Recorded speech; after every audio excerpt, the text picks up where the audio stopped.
29 and can't hold a job. So sad. My sister announced it to the entire table like she was delivering a eulogy, shaking her head with that performative pity she'd perfected over the years. 12 family members nodded along. My mother sighed the loudest agreement in the room, and I just sat there behind my birthday cake, candles flickering, watching them bury me alive while I held the matches. What none of them knew was that the laptop bag under my chair contained access to 3 companies I'd built from nothing, and the message about to light up my phone was going to turn their pity party into something else entirely. Before I tell you what happened when my sister grabbed that phone, comment below where you're watching from. And ask yourself honestly, if your family spent years looking down on you, would you correct them or let them keep digging? My name is Naomi. I'm 29 years old, and my family has spent most of my life confusing quiet with failure. Growing up in our house in suburban Phoenix meant growing up in the shadow of my older sister, Miranda. She was 3 years ahead of me and 1,000 miles ahead in our parents' estimation. Class president, volleyball captain, scholarship to Arizona State, MBA by 25, corporate marketing director by 27. The kind of resume that made our mother weep with pride at every holiday gathering. I was different. I was the kid who got BS when Miranda got As. The one who quit the swim team because I hated the early mornings. The one who changed majors 3 times in college and graduated a semester late with a degree in something our father called unemployable. Communications. Like I was planning to communicate my way to nowhere. They weren't entirely wrong to worry. On paper, my 20s looked like a disaster. I'd held 7 different jobs between graduation and my 28th birthday. Marketing assistant at a small agency.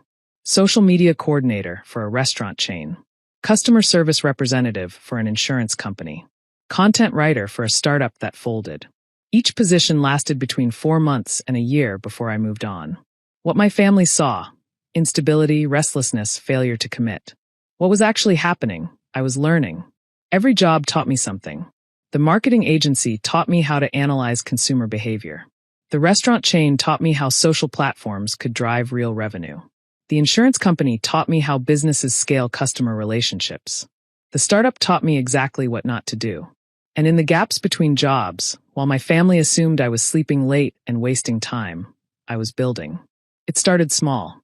A side project during my second job, creating social media content for local businesses who couldn't afford an agency. I charged almost nothing at first, just enough to prove the concept worked. Then I raised my rates. Then I hired freelancers. Then I incorporated. By 26, that side project was a full-service digital marketing agency with 15 remote employees and clients across 6 states. I called it Horizon Digital. But I didn't stop there. The restaurant job had shown me how badly small food businesses needed help with online ordering and delivery logistics. So I built a software platform to solve that problem. Partnered with a developer I'd met online. Launched quietly.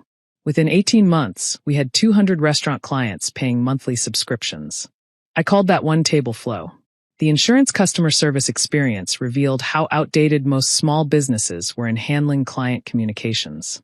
So I created an AI-powered customer service tool that small businesses could actually afford. Tested it on my own companies first. Then sold access to others. That became ClarityBot. 3 companies.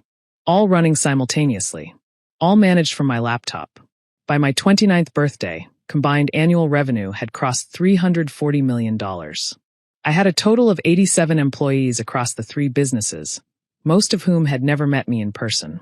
I owned 100% of Horizon Digital, 65% of Tableflow, and 80% of ClarityBot after a small funding round I'd structured specifically to maintain control. On paper, I was a scattered 20-something who couldn't keep a job. In reality, I was a CEO 3 times over. I never told my family. Not because I was ashamed, but because I wanted to see how long they'd keep assuming I was a failure. I wanted to know who they really thought I was when they believed I had nothing. The answer came at my birthday dinner. My mother had insisted on hosting it at her house. The whole family would be there. Miranda and her husband. Our younger brother Kevin and his girlfriend. Aunts, uncles, cousins who always asked when I was going to settle down.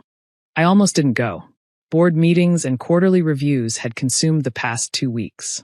But some part of me, the part that still craved family approval despite knowing better, made me show up. The dinner started normally enough. Mom's famous lasagna. Dad's awkward toasts. Kevin asking if anyone had seen the latest superhero movie. Comfortable, predictable, safe. Then Miranda started talking. She'd just been promoted again. Senior Vice President of Marketing. Corner office. Six-figure bonus. She described it in exhaustive detail while our mother beamed and our father nodded approvingly. "I'm so proud of you, honey," Mom said. "You've worked so hard." Miranda smiled graciously. Then her eyes slid toward me. "It must be nice to work hard and see results. Not everyone has that experience." I kept my face neutral. "I'm doing fine, Miranda. Are you, though?" She tilted her head in that pitying way I'd grown up hating. "Mom told me you're between jobs again. What was it this time? Another startup that didn't work out. Something like that. It's just," she paused dramatically. 29 and can't hold a job. So sad. The table murmured agreement. Uncle Robert shook his head. Aunt Teresa looked at me with actual sympathy, like I was a rescue animal that hadn't been adopted yet. Mom sighed loudly. "We're just worried about you, Naomi. At your age, Miranda was already." "I know what Miranda was already doing at my age," I interrupted quietly. "You've told me many times." "Then why can't you?" "Let's do the cake," I said. "I'm tired." They brought out the cake. 29 candles. Everyone sang half-heartedly while I sat there, calculating the quarterly profit margins in my head to keep from screaming. I made a wish I didn't believe in and blew out the candles. That's when my phone lit up. The message was from Marcus Webb, my CFO at Tableflow. He handled the financial oversight for all three companies since they operated under the same holding structure. The screen glowed with a preview of the text. "Ma'am, quarterly revenue hit $340 million across all three entities. Board meeting in 10 minutes. Are you available?" I reached for the phone, but Miranda was faster. She grabbed it off the table, laughing. "Hot date? Job interview? Let's see what Naomi's big plans are." She stopped talking. I watched her face change. The smirk dissolved. Her eyes widened. Her grip on the phone tightened. Is this real? Give me my phone, Miranda." $340 million? Her voice cracked. "What is this? Who is Marcus Webb? Why is he calling you ma'am?" The table went silent. Every eye turned toward us. I took the phone from her frozen hand and stood up. "Excuse me. I have a board meeting." I walked toward the back patio, already dialing Marcus. Behind me, I heard the eruption of confused voices, Miranda's stammering explanations, my mother's bewildered questions. The meeting lasted 20 minutes. Routine quarterly review. All three companies were exceeding projections. Tableflow had just signed a partnership with a major food delivery platform. ClarityBot was expanding into healthcare communications. Horizon Digital had landed 3 Fortune 500 clients. When I walked back inside, the dining room had transformed into an interrogation chamber. Miranda was pacing. Mom was sitting down, looking pale. Dad had his laptop open, clearly having Googled something. Kevin was staring at me like I'd grown a second head. "Naomi." Dad's voice was careful. "What's Horizon Digital Holdings?" I sat down in my chair, suddenly calmer than I'd felt all evening. "It's my holding company. It owns 3 businesses I've built over the past 4 years." 3 businesses. Miranda repeated the words like they were in a foreign language. Horizon Digital is a marketing agency. Tableflow is a restaurant software platform. ClarityBot is an AI customer service tool. I picked up a forkful of cake. Combined revenue crossed $340 million this quarter. I own majority stakes in all 3. The silence was so complete I could hear the kitchen clock ticking. Mom found her voice first. "You've been running companies?" This whole time." "This whole time," I confirmed. "But you said you were between jobs." "You said." "I said I was doing fine. You assumed everything else." Miranda's face had gone through several shades of disbelief and landed on something close to anger. "Why wouldn't you tell us? Why would you let us think you were failing?" I set down my fork and looked at her directly. "Because I wanted to know what you really thought of me. I wanted to see how my family talked about me when they believed I had nothing." I gestured around the table. "Now I know." The words landed like stones. 29 and can't hold a job, I quoted softly. "So sad. That's what you think of me, Miranda. That's what all of you think. Not, I wonder what Naomi's working on. Not, maybe she knows something we don't. Just failure. Pity. Disappointment." Mom's eyes were wet. "Naomi, we didn't mean." "You did mean it. Every word. And that's okay. I stopped needing your approval years ago." I stood up. But I wanted you to understand something tonight. While you were all feeling sorry for me, I was building an empire. While you were comparing me to Miranda, I was quietly becoming more successful than anyone at this table. I looked at my sister. Her face was a mask of complicated emotions. You worked hard for your corner office, Miranda. I respect that. But I built 3 companies from nothing while everyone I loved assumed I was a loser. Do you understand how much strength that takes? Do you understand what it means to succeed without a single person in your family believing in you? She didn't answer. I picked up my bag, the laptop bag they'd probably assumed contained nothing important. I'm going to finish my board meeting in the car. Thank you for the cake. Thank you for the honesty. And thank you for 29 years of low expectations. They made me exactly who I needed to become. I walked out. The drive home was quiet. I finished the meeting via speakerphone, approved the quarterly reports, and scheduled follow-ups with each company's leadership team. Normal business. Normal life. My phone buzzed the entire way home. Messages from everyone at the dinner. I didn't read any of them until I was parked outside my apartment. Miranda, I'm sorry. I had no idea. Can we talk? Mom. Naomi, please call me. I don't understand. I'm so confused. Dad. Your mother is very upset. Please come back. Kevin. That was the most badass thing I've ever seen. Respect.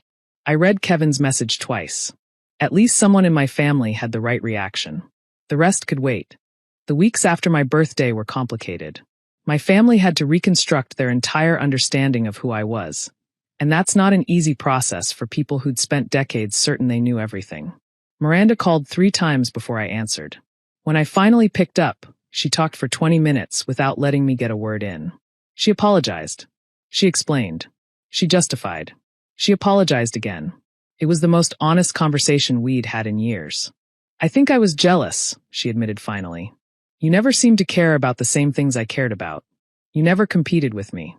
And I convinced myself that meant you couldn't compete. That you weren't capable. I was never competing with you, Miranda. I was building something different.